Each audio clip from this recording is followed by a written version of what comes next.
Hi everybody, I'm Kathy Resnichek. I'm Richard Pressler. And we're here today talking about Assignment 2 in Module 4 in the Tapped Wired Networking course.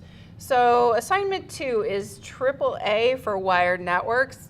That's not the Auto Club, is it? No, it'd be nice, right? Yeah. Have somebody come along when your wired network goes down and they just kind you of... pay $40 a Right. year and everything's good, right? Yeah, no, it's not that cheap, unfortunately. No, AAA stands for Authentication, Authorization, and Accounting. Okay. And so essentially what it is you have to know who's on the network with authentication. Okay. And you can do that at various levels. We're specifically going to talk about how to verify when someone logs into a router or a switch. Okay. Who are they? And so there's ways to authenticate them.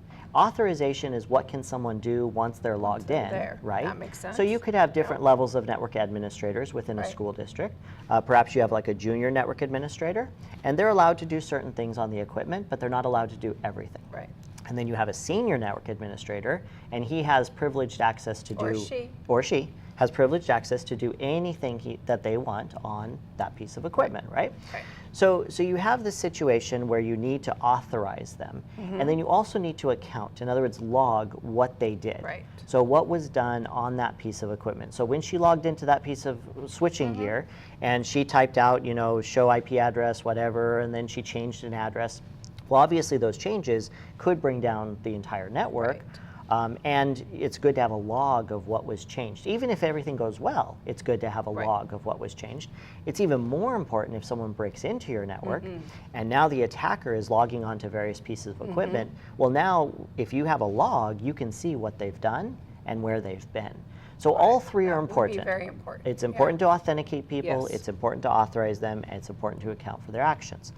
As you can imagine from the rest of the courses that we've had, manufacturers have developed ways of doing this that are proprietary to the manufacturer. We're going to avoid all of those. We're going to focus on a standard called RADIUS. Oh, okay. And RADIUS stands for Remote Authentication Dial-In User Service. Whew. Yeah, wonderful. Dial-in? I haven't heard that yeah, for a long time. I know. But it does tell you that back in the days when you dialed in to a service provider, you had to provide a username and password. Right. I remember that. Maybe CHAP or some other protocol for exchanging the username and password. Well, that same protocol that handled those usernames and passwords still exists, and it's still available for use for a variety of mechanisms. Interesting. So RADIUS can be used to authenticate, for example, someone logging onto a switch or a router, which is what we're going to focus on.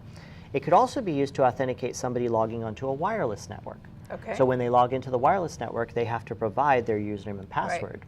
And then RADIUS in turn could transmit that to Active Directory, validate the username and password, and then they could be allowed on the network or denied, right? Or they could be put on a different VLAN. They could be put on a different network based upon those credentials. Yeah, that makes sense because we have different networks, wireless networks here, or hardwire, but I can get on certain ones which other people can't get on because of my job and what my credentials say. So, yeah. And so the wireless aspect of it is often more common for authenticating users.